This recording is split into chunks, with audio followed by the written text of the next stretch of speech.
No Brasil, só nas áreas urbanas, 24 milhões de pessoas não têm onde morar ou não possuem habitação adequada.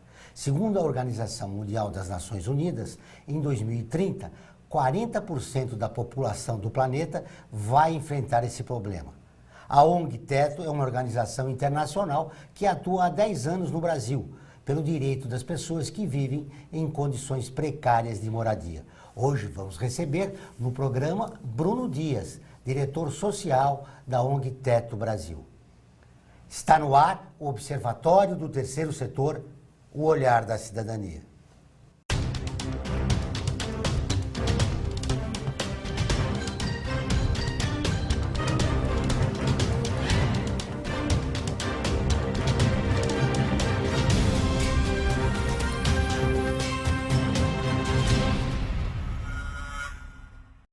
O Observatório do Terceiro Setor mostra pessoas que trabalham para a melhoria da sociedade, além de interagir e divulgar de forma comprometida com as organizações de interesse social. A ONG Teto Brasil já construiu 2.700 moradias de emergência em mais de 100 comunidades no país. Seja bem-vindo, Bruno. Obrigado pela presença aqui, pelo convite. Vai ser muito bom bater esse papo e ter essa conversa com vocês. Quais são as razões desse déficit habitacional no país?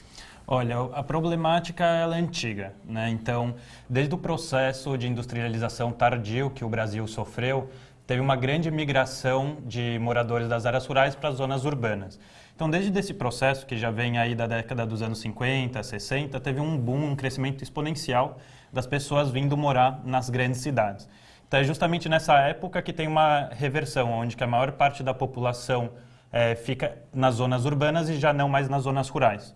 E todo esse processo que as pessoas vêm trabalhar nos grandes centros gera uma precarização da moradia. E aí surgem as favelas. E aí surgem as favelas, que na verdade são datadas aí de 1800 as primeiras favelas, né, no Rio de Janeiro, sendo o Morro da Providência talvez a primeira a se chamar favela, que veio da época da Guerra dos Canudos, que os exércitos que lutaram lá vão morar no Rio de Janeiro justamente para habitar depois da Guerra dos Canudos. Apesar do número expressivo de pessoas que chegaram aos grandes centros urbanos, como São Paulo, é inegável que houve um descaso também do Estado, né, em relação ao crescimento das favelas. Sim, teve vários tipos de políticas diferentes que foram adotadas ao longo do tempo. Em alguns momentos, a política era de remoção total das favelas. Elas não deveriam seguir existindo. Elas tinham que encontrar um novo local para ir morar. Já teve outras políticas que foram mais recentemente de grande produção habitacional, de unidades de habitação, só que também não resolveu o problema, porque a problemática é muito mais complexa do que só novas habitações, né? Então, muitas políticas e muitas visões novas estão trazendo de como é importante que as favelas se consolidem onde que elas estão, que elas possam se regularizar, já que inclusive financeiramente vai ser mais barato do que remover todas para um outro lugar, distante da onde que já moram e onde que tem suas redes de confiança estabelecidas. Ao contrário do Rio de Janeiro, a preocupação aqui em São Paulo é esconder as favelas. Mas agora não, né? Ela tem favela em todo lugar. A problemática é enorme, né? Então é muito visível isso em São Paulo, no Rio de Janeiro. A diferença é que em São Paulo elas estão mais alocadas nas extremidades da cidade. E no Rio de Janeiro elas estão interligadas com toda a malha urbana ali do resto da cidade, né? Então existe essa diferença. Mas estão chegando aos chamados grandes centros, né? Como essas favelas, por exemplo, a do Moinho, que está logo perto do centro velho da cidade. Existe essas favelas justamente nos centros e elas sofrem uma grande pressão para saírem de lá. Então tem todo o projeto de revitalização de centros, revitalização desses espaços que tem gerado um processo também de valorização desses terrenos e pressionado para que essas famílias saiam desses locais. Como reverter essa situação? Olha, é um processo complexo, né? Primeiro tem que ser uma integração com diferentes atores. É preciso que toda a sociedade se envolva, todos os atores, sociedade civil, poder público, organizações sociais, segundo setor, enfim, os entes precisam se envolver e fazer que isso aconteça. As políticas públicas do Estado, elas têm dado certo? Olha, em alguns sentidos sim, em outros não. Então a gente não pode negar, por exemplo, que o Minha Casa Minha Vida, por exemplo, construiu um alto número de moradias, teve muitas moradias contratadas, mas ele não resolveu o problema do déficit, né? Então, ao mesmo tempo que a gente teve quase aí a contratação de 3 milhões de moradias, mais de 3 milhões, se não me engano, nos últimos anos relacionados ao Minha Casa Minha Vida, o déficit habitacional seguiu no mesmo patamar, né? Então, a nova produção de unidades não resolveu o problema do déficit habitacional. Mas o grande problema que se fala desse projeto Minha Casa Minha Vida é que eles ficam longe do centro, dificultando a população de baixa renda que precisa de trabalho. Né? Exato, porque você tem um foco em garantir um prédio, um edifício, uma habitação de maneira barata, e isso não gera... a maneira de conseguir ela barata é construindo em terrenos menos valorizados, mais distantes, com uma padronização única, que não precisa ter diferentes projetos para as diferentes unidades, o que gera essa rigidez no programa e no projeto. Há também uma ausência de infraestrutura, que é complicado também, né? Exato. Tem todo o problema de infraestrutura nas comunidades. Hoje, por exemplo, um dos serviços que menos são atendidos para a população é o saneamento básico, né? Então, uma coisa indispensável para a saúde, para o ser humano, para se manter bem.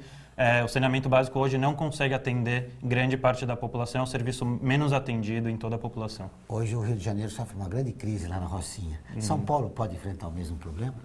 Eu acho que é diferente a situação de São Paulo e Rio de Janeiro. Claro que lá a gente tem uma falência do Estado como um todo, né?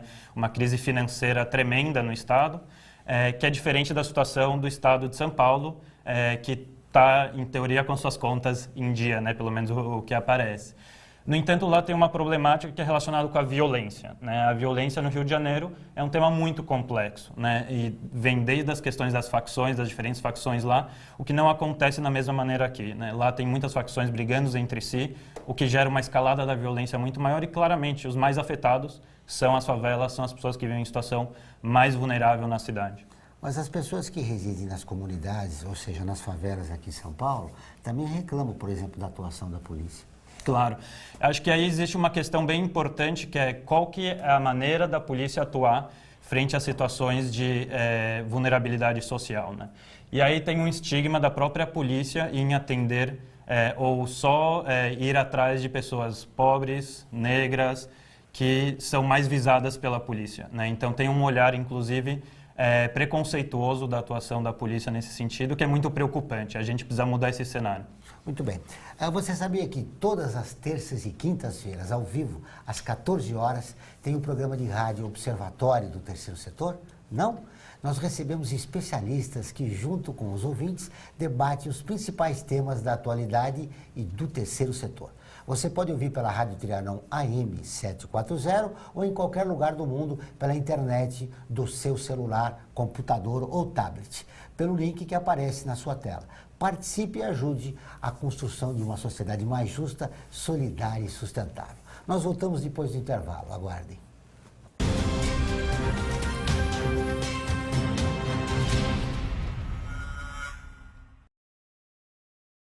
A vida nos traz muitas conquistas, mostrando que todo conhecimento e esforço compensaram em cada detalhe, cada emoção.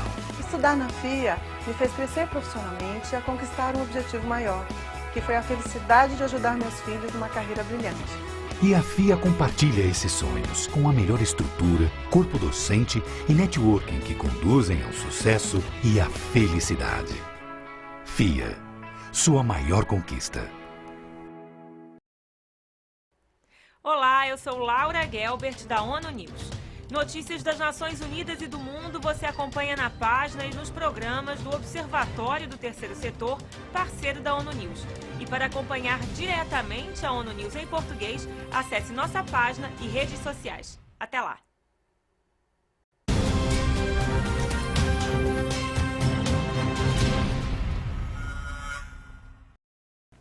Estamos de volta com o Observatório do Terceiro Setor, o Olhar da Cidadania.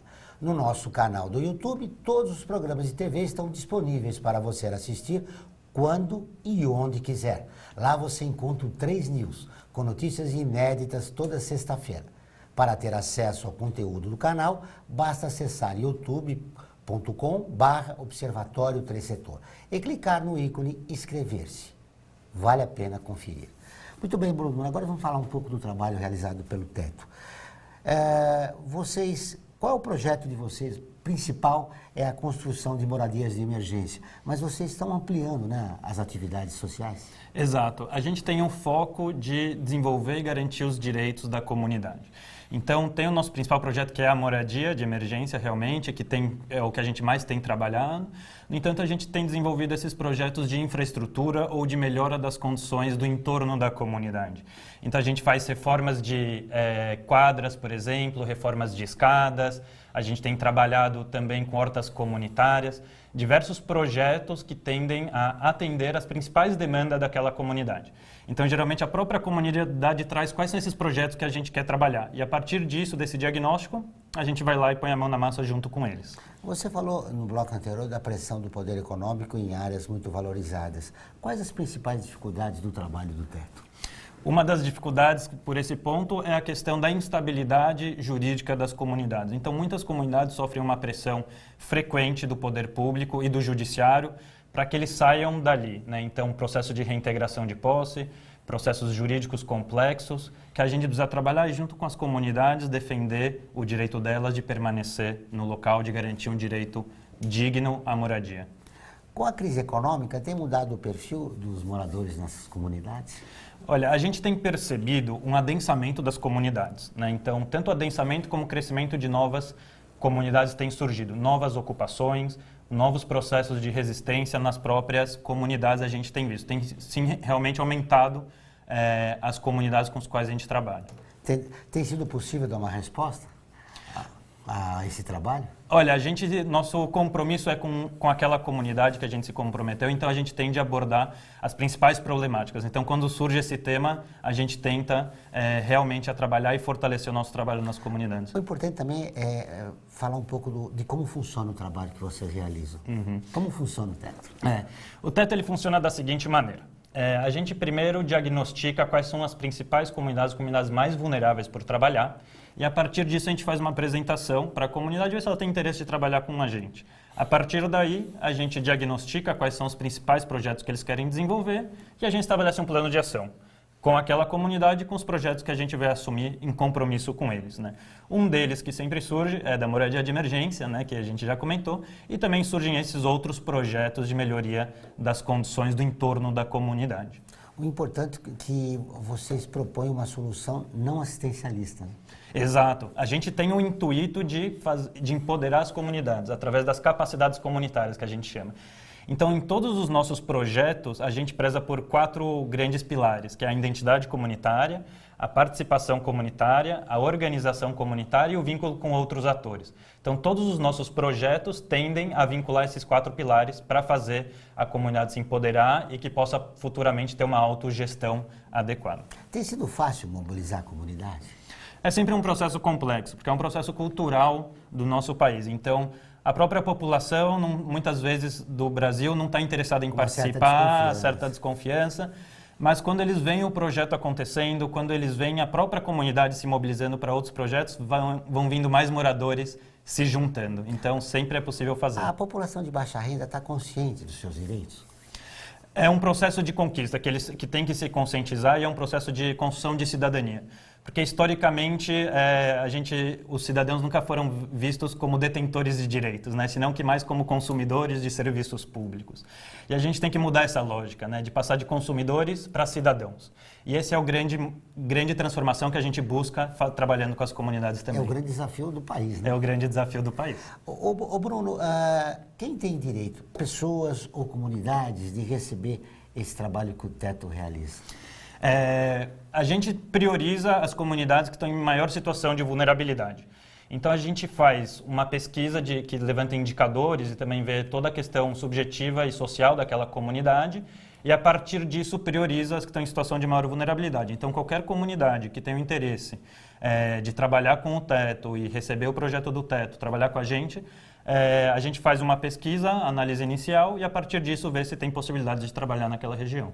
Vocês têm recebido algum apoio, ou pelo menos alguma facilitação do governo?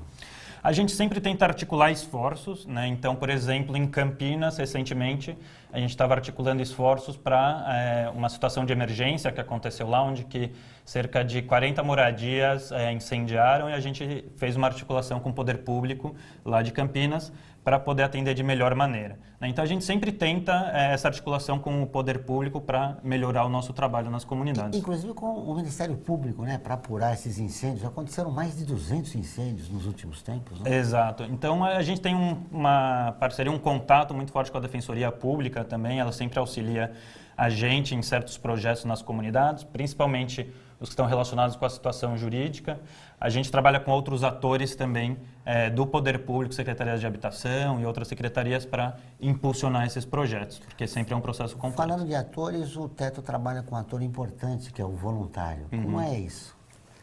Essa é a principal peça e pilar do nosso trabalho, né? Então, a gente acredita no poder da mobilização da juventude, da cidadania ativa, trabalhando para uma sociedade melhor, trabalhando para garantir direitos humanos, né? Então, esse é o pilar fundamental e por isso que a gente, historicamente, aqui no Brasil já mobilizou mais de 40 mil pessoas, né? É um grande valor da nossa organização. É um número expressivo para o Teto, mas para o país ainda tem muito que crescer. Tem muito que crescer e a gente sabe que tem uma grande parcela da juventude disposta e querendo participar e atuar por um país melhor.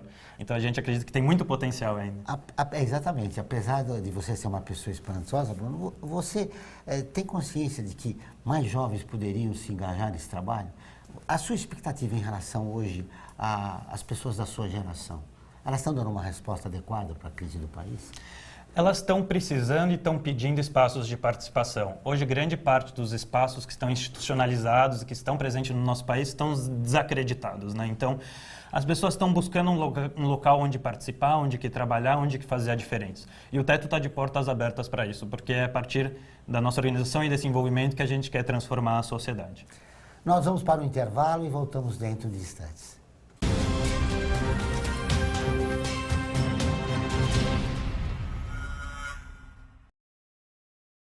A FUNASP colabora com a USP nas relações entre fundações por meio de fóruns, simpósios, seminários, pesquisas e intercâmbio de informações, além do seu investimento na área social. Para melhores informações, entre no nosso site www.funasp.org.br. FUNASP, um marco entre o universo acadêmico e a sociedade.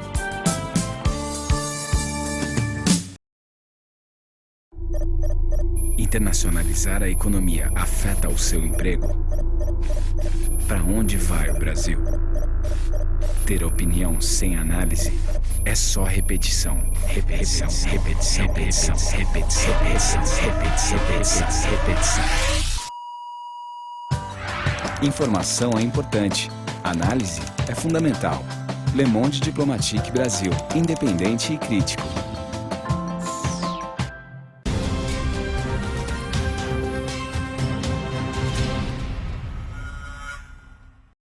Estamos de volta com o programa do Observatório do Terceiro Setor, O Olhar da Cidadania. Não esqueça, todas as quartas-feiras, às 17 horas, tem o programa Olhar da Cidadania na Rádio USP, com temas da atualidade e principalmente dos direitos humanos. Anote, todas as quartas-feiras, às 17 horas, na Rádio USP em São Paulo, 93,7, em Ribeirão Preto, 107,9 FM. Bruno, no bloco anterior a gente se perguntava da participação do jovem. Qual é o perfil do jovem que procura ser voluntário do Teto? Hoje é um jovem que tem uma média de idade aí de uns 24 anos e que está indignado ou está instigado a mudar o seu país, né? Quer fazer uma mudança, quer fazer uma transformação. Então, esse jovem que acabou de terminar o colégio, principalmente, e está interessado em seguir atuando, seguir trabalhando com uma causa social. Existe uma grande decepção entre os jovens com a participação, com a política em geral, né? Existe uma grande decepção porque a gente está cansado dessas estruturas hierárquicas velhas que não estão conseguindo dar conta do recado, não estão conseguindo ouvir a população, não estão conseguindo fazer que a população participe mais. Então, a juventude está cansada disso e a juventude quer participar. A gente tem visto várias inovações na própria política, vários processos de jovens querendo participar. Então, iniciativas diferentes que buscam o suprapartidarismo também. Então, tem visto iniciativas muito interessantes. Os jovens querem participar, mas não tem encontrado os espaços. Então também é um momento de renovação da política, né? De renovação de como a gente participa. E essa decepção leva ele a não participar, né? Exato. Justamente, essa decepção faz as pessoas negarem a política, só que a gente às vezes se esquece que ao negar a política nega a gente. Então isso é óbvio e está nítido que mesmo a população sendo contra um monte de medidas que estão sendo tomadas, não existe uma mudança da própria decisão. E as pessoas estão tomando essas decisões em ambientes fechados, com poucas pessoas e não envolvendo a população como um todo, né? Então, várias medidas super importantes para o país, que estão sendo só discutidas no Senado ou no Congresso e que não está tendo participação da população. De uma maneira geral, você tem esperança que as coisas mudem? Olha, eu tenho muita esperança, porque eu tenho visto muita energia no voluntariado, na juventude, as pessoas estão querendo mudar. Claro que às vezes tem momentos de tristeza, tem momentos de que às vezes dá vontade de parar, que a gente fala, nossa, tá tão difícil, será que vai mudar? Mas eu acredito que é possível fazer essa mudança com essa energia e o momento é agora, porque é esse momento que a crise política está acontecendo, que as pessoas estão saindo, que estão tendo ainda mais essa perda de confiança, que é o momento de ocupar esses espaços. Porque algum dia, né, todas essas pessoas que estão ocupando cargos, que estão participando da política, vão sair. Seja por idade, seja porque não vão conseguir mais ser eleitas. Então, esse momento vai gerar um grande vazio na política. E quem vai estar lá para ocupar vai ser a juventude de hoje. E você acha que essa juventude de hoje, que você pertence, que legado ela vai deixar para o futuro? Olha, eu acho que é um legado de muito potencial, a gente está construindo o presente, né? Então a gente fala, apesar que se vê a juventude só como o ator do futuro, é o ator que está transformando agora também o presente. Então eu imagino um legado de mais justiça, de mais igualdade, de mais diversidade, um legado que vai fazer as novas dinâmicas sociais, novas relações superem essa polarização da sociedade e buscam realmente um projeto de país justo, mais igualitário. Nessa busca, como é que você chegou no terceiro setor? Eu cheguei pela minha universidade, então eu trabalhei com marketing, com consultorias de marketing, a gente prestava consultorias para organizações do terceiro setor e foi aí que eu conheci o Teto, foi na universidade e a partir de então nunca mais deixei e sigo até então aí no Teto. Isso há quanto tempo? Isso há 7 anos. Estou desde 2010 já na organização. O Teto está há 10 anos no Brasil e você está há 7 anos? Eu estou há 7, estou aí 70%. Muito bem. Ô Bruno, para a gente fechar a nossa entrevista, tem sido fácil para o Teto esse contato com as lideranças comunitárias? Porque, como você já disse, há uma maneira de enxergar o Brasil de uma maneira antiga, né? Uhum. E nesse contato você encontra cabos eleitorais, pessoas que pensam enviesado a respeito da comunidade. Como tem sido esse contato? A gente tem muito cuidado ao trabalhar com as lideranças comunitárias. Então, um dos focos que a gente busca quando entra numa comunidade, por exemplo, é identificar as principais lideranças daquela comunidade, fazer um diagnóstico de como a comunidade enxerga aquela liderança, como a própria comunidade se enxerga participando de projetos na comunidade. Então, a gente faz todo esse diagnóstico para saber como trabalhar. Existem lideranças que têm aspectos mais negativos, outros aspectos mais positivos. A gente sempre tenta trabalhar para empoderar essas lideranças locais, tomando muito cuidado para não envolver a questão partidária, por exemplo. Nesses 7 anos de Teto, qual é a situação, o caso que mais te impressionou? Olha, são alguns casos, mas talvez a visão mais impressionante que eu tive foi em 2 comunidades, né? Uma foi no Jardim Gramacho, no Rio de Janeiro. O Jardim Gramacho no Rio de Janeiro é toda uma região onde estava instalado o maior lixão da América Latina, né? E o lixão foi desativado. Esse lixão sendo desativado, maioria das famílias que viviam ali ao redor perderam seu emprego, que era justamente no lixão. Então a situação lá é muito grave, porque mesmo depois de tendo terminado o lixão, as pessoas perderam seus empregos e ainda por cima ocorre muitos despejos ilegais de entulhos lá, até despejos de lixo hospitalar, uma coisa seríssima. E é impressionante a situação lá. E a outra foi em São Vicente, numa comunidade que se chama Bugre, onde que apresenta uma situação muito similar ao lado de um lixão, uma situação muito precária, de muito lixo, de muita vulnerabilidade social, pouca atenção do poder público. Então, realmente, uma situação alarmante e que não acontece só nessas comunidades, acontece por todo o Brasil. Então, a gente precisa resolver esse problema, esse diagnóstico que a gente faz é alarmante e a gente precisa trabalhar por ele. Como se pode fazer para ajudar o Teto? Sendo como voluntário, como doação, ou querendo se integrar a esta equipe que vocês desenvolvem um trabalho já há algum tempo? Né? Claro, claro. É muito fácil. Você pode tanto colaborar sendo doador, você pode só entrar no nosso site, você tem tanto a doação pontual ou a doação recorrente, que são os amigos do Teto. Você pode, com a sua empresa, também colaborar, com o seu colégio. Você pode ser voluntário, então, também no nosso site, que é teto.org.br, você entra lá e pode ser voluntário das atividades e pode apoiar a nossa causa também, divulgando o trabalho, compartilhando nas nossas redes sociais e acompanhando de perto todos os nossos projetos. Parabéns pelo trabalho, foi um prazer te conhecer. Obrigado, prazer é todo meu. O programa do Observatório do Terceiro Setor dessa semana fica por aqui. Mas para continuar nos acompanhando, acesse o nosso portal observatorioterceirsetor.org.br. Participe e fique por dentro das novidades do terceiro setor e do mundo. Lembrando que o Observatório do Terceiro Setor está presente em mais de 40 países e atinge mais de 1 milhão de pessoas todos os meses. Voltaremos na próxima semana com o Observatório do Terceiro Setor, o olhar da cidadania. Até o próximo programa.